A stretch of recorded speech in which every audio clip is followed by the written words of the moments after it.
Mirpur stadium থেকে যোগ দিচ্ছেন শফিউদ্দিন শাওন। আমরা তার কাছ থেকেই জানবো বিসিবির মিটিং এর সবশেষ আপডেট এবং পরিচালকদের যে ইস্যুগুলোর কথা বলছিলাম, বিশ্বকাপের কথা। আজকের এই বৈঠক থেকে আসলে কি সিদ্ধান্ত আসতে পারে এবং বৈঠক আসলে শুরু হয়েছে কিনা, কতক্ষণে শুরু হতে পারে না হলে? বিজলি কেবলসের স্কিন কোটেড ইনসুলেশন আগুন প্রতিরোধী। বিজলি কেবলস, নিরাপদ আজীবন। কিছুক্ষণের মধ্যে বৈঠক শুরু হওয়ার কথা আমরা জানতে পেরেছি। আজকে যেহেতু গতকাল বিপিএল শেষ হয়েছে, এই এজেন্ডা তো আছেই, কিন্তু মূল ইস্যু সেটা হচ্ছে যে বাংলাদেশের বিশ্বকাপে খেলার যে বিষয়টা এখন নিশ্চিত হয়ে গিয়েছে যে বাংলাদেশ আসলে বিশ্বকাপে যেতে পারবে না। সরকার সিদ্ধান্ত নিয়েছে, বিসিবিও তাদের সিদ্ধান্ত জানিয়েছে, কিন্তু আনুষ্ঠানিক যে একটা ঘোষণা, সেই ঘোষণা কিন্তু এখনো আসেনি। আজকে আমরা হয়তো সেই ঘোষণাটা পেতে পারি। বিসিবিকে যেহেতু 24 ঘন্টার আলটিমেটাম আইসিসি দিয়ে দিয়েছিল, কিন্তু বিসিবি কিন্তু পাল্টা চিঠি আইসিসিকে দিয়েছে যে স্বাধীন বিরোধ নিষ্পত্তি কমিটি গঠনের সেই কমিটির একটা হস্তক্ষেপ তারা চেয়েছে। অর্থাৎ বাংলাদেশ চেয়েছে যে শ্রীলঙ্কাতে গিয়ে বিশ্বকাপটা খেলার। তো সেই সম্ভাবনা আসলে খুব একটা নেই বললেই চলে।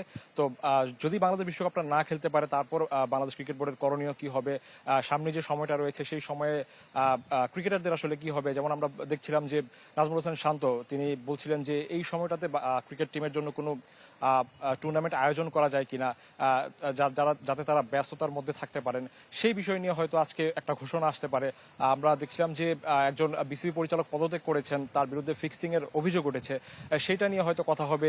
তিনি সোশ্যাল মিডিয়ায় স্ট্যাটাস দিয়ে জানিয়েছেন যে তিনি নিজেও এই তদন্তে তিনি সহযোগিতা করতে চান, সেই বিষয়ে সিদ্ধান্ত আসতে পারে। তো এইসব বিষয় নিয়ে আসলে আজকে বিসিবির সভাটা হতে পারে। তারপর হয়তো বাংলাদেশের বিশ্বকাপের যে স্বপ্নটা আসলে শেষ হয়েই গেছে বলতে হয়। তারপরও আনুষ্ঠানিকভাবে যদি কোনো সিদ্ধান্ত আসে, আমরা দেখছিলাম যে বিসিবি সভাপতি জানিয়েছিলেন যে যদি মিরাকল কিছু হয়ে থাকে বা আইসিসি যদি তারপরও পুনর্বিবেচনা করে থাকে, আমরা জানি যে স্বাধীন বিরোধ নিষ্পত্তি কমিটি যে রয়েছে তাদের কাজ হচ্ছে যে আইনজীবীদের নিয়ে গঠিত তাদের যে কমিটি, তারা একটা নিরপেক্ষ তদন্ত করে সেই তদন্তের ভিত্তিতে হয়তো তাদেরকে সিদ্ধান্ত দিবে। সেই কমিটি গঠন করা হয় কিনা সেটাও দেখার বিষয়। তো মিরপুর থেকে আমার কাছে এই ছিল সবশেষ। ধন্যবাদ আপনাকে শাওন, আমাদের সঙ্গে যোগ দেওয়ার জন্য। শফিউদ্দিন শাওন যোগ দিয়েছিলেন মিরপুর স্টেডিয়াম থেকে, জানাচ্ছিলেন যে ক্রিকেট বোর্ডের সভা কিছুক্ষণের মধ্যেই শুরু হবে।